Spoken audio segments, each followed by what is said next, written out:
I guess I really don't know what Christmas is all about.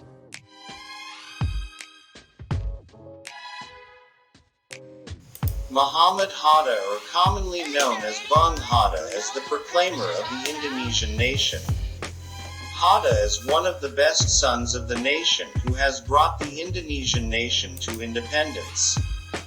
Not only that, Bung Hatta was also known as a very simple and wise scientist.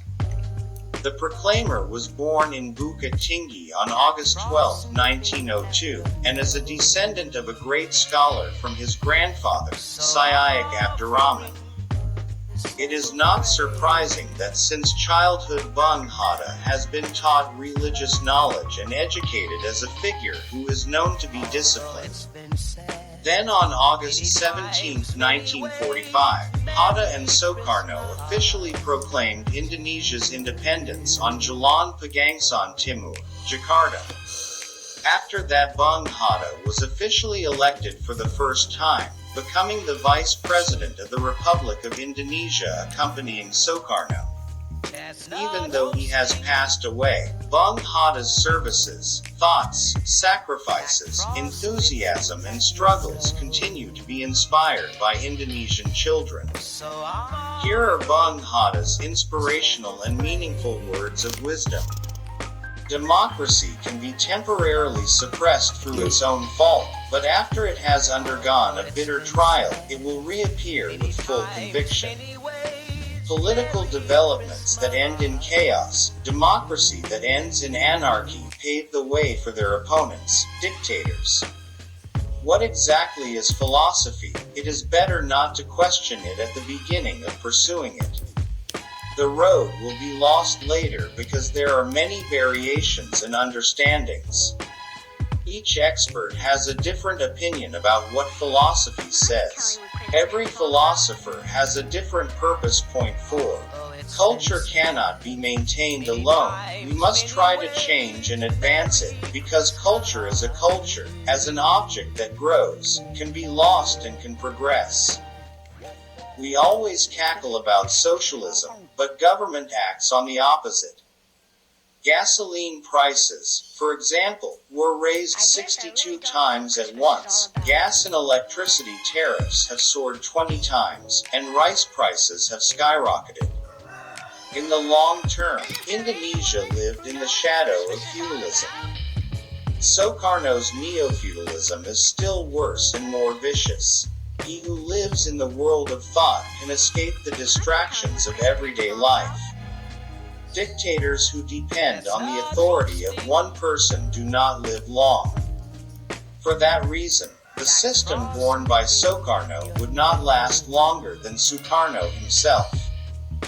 Human life is limited. If Sukarno no longer exists, then the system will collapse like a house of cards. Democracy only works if accompanied by a sense of responsibility. There is no democracy without responsibility.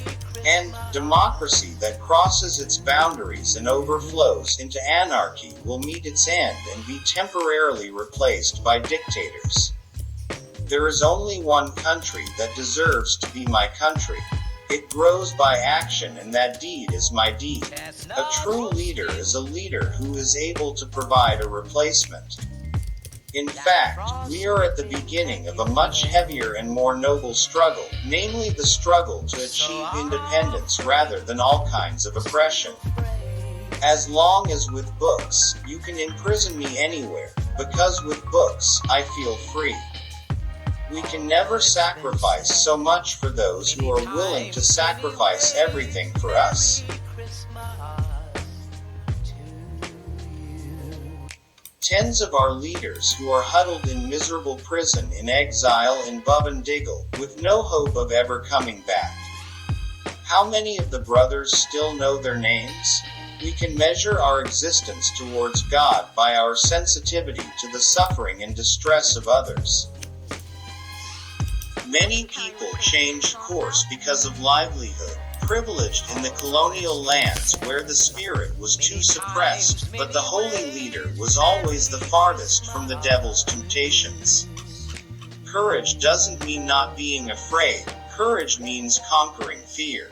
There is only one country that deserves to be my country. It grows by deeds, and those deeds are my deeds. I guess So really with don't the know transfer what of Christmas is all about. sovereignty achieved, the struggle is not over. The loyal hero sacrificed, not to be known by his name, but solely to defend his ideals. Let our past experience be a guidepost, and not a pillar that shackles us. What people do after hearing a sermon is far more important than what they say about it. It's noon when the rooster crows, but the rooster crows because it's noon. The same goes for the people's movement. People's movements arise not because the leader makes a voice, but the leader speaks because there is a movement.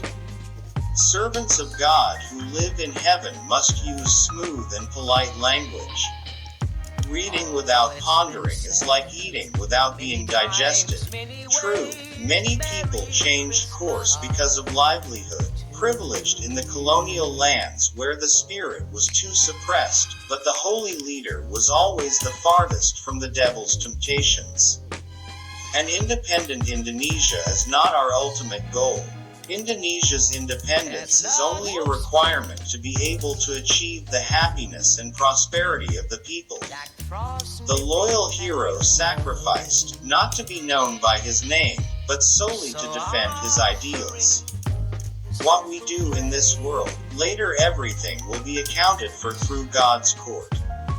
To achieve high goals, a human hero gives up his life on the gallows, dies in exile, but always keeps in his heart the scars on the face of the sorrowful homeland.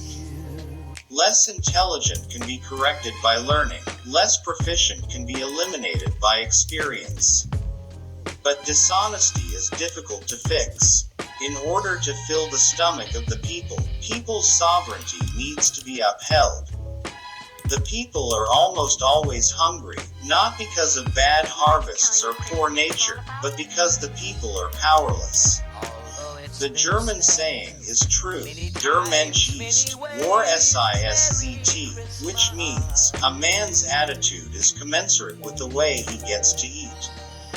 An independent Indonesia is of no use to us, if we are unable to use it to fulfill the aspirations of our people, to live happily and prosper both physically and spiritually. Death is the last in time, but at the same time the beginning of defeat. Isn't there anyone who knows what Christmas is all about?